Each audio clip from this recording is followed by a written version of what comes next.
Rhossili Effect. For the other people, the nurses, the occasional resident on the mooch, a visitor once, David existed in 1961, swept hair and square jaw superimposed against the coastline. David was 8x6, framed in gold emboss. David was just a good friend. David was my brother. David was the golden boy of the Brazils. It would be easier to tell them these things, but I'd given up doing what was easier a long time ago. David was none of these things, and yet all of them in his own way. The structure of my days is decided by the Ngŵyl Management Committee. Inactivity is the enemy. I sometimes forget where I am or where I'm meant to be, but the notice board at the foot of my bed is there to remind me.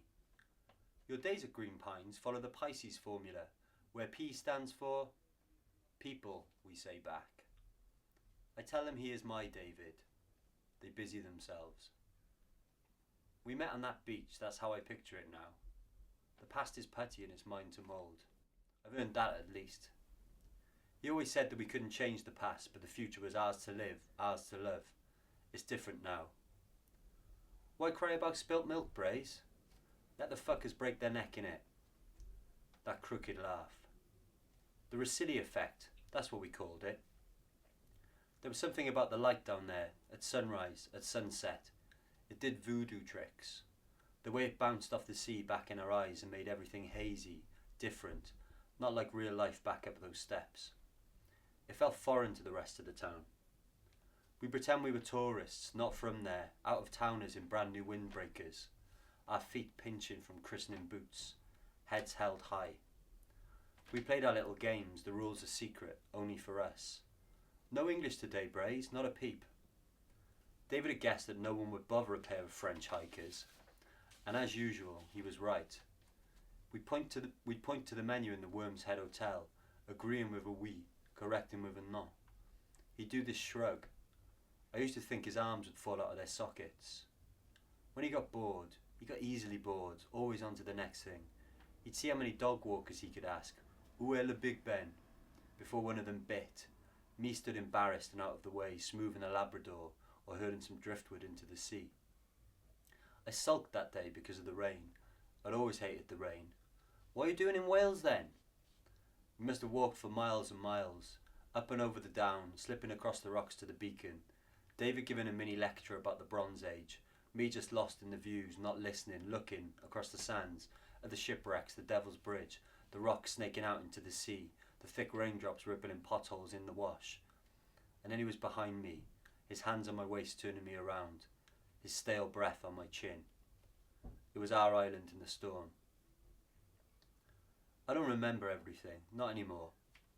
I used to spend hours sitting and thinking, walking and thinking, trying to tease it all out with thoughts of the beach. Where were we that night he sat me down in the corner of the bar and told me the news? Was it 1986 or 1987? But you can't trick the brain like that. It's having the last laugh like it always promised it would. The childhood memories are in full technicolor.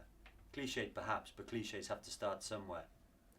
We'd have been down there all summer long if we'd have got away with it. We ran and we wrestled and we bled and we healed and we laughed. I sometimes wonder what happened to the other boys, where they are now, if things worked out differently for them. The redhead boy drank himself to death in New York. Everybody knows how that one ended. I doubt the others want to see me, even if they could. But the rules were different as a boy, or rather, the game was the same, but I just didn't know how to play it yet. I didn't decide to do the things I did back then. 15 years searching for acceptance, the rest of my time actively avoiding it. The squarest shoulders in the school, the broadest arms in the town, a stomach free of butterflies. The others were all stutters, all nervous energy around girls. At that time, mine was safe for Scully. 15 years old, I knew I loved him, but I didn't like anything he said or did. A different love to David.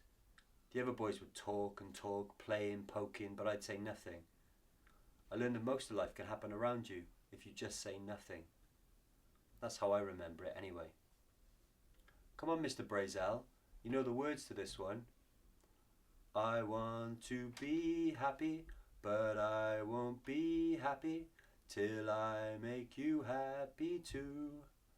Life's really worth living when you are mirth giving Why can't I give some to you? David found the note pushed under the door one sunny September morning. I forget the year. He'd left me in bed. There was no work to rush to that day, while he prepared the breakfast things downstairs. The light broke through the blinds of the bedroom window, making the atmosphere fuzzy, all orange and cream. I wasn't sure if I was awake or asleep. I knew I was alive. As I dozed, I dreamed of it there, a white tiger striding across the sand, his tail still despite the velocity. I knew David and I were there, watching it from up on the beacon, but I couldn't see our bodies. We pray for you every night, but God will punish you. Save your prayers, I whisper, and close my eyes. And that's your lot.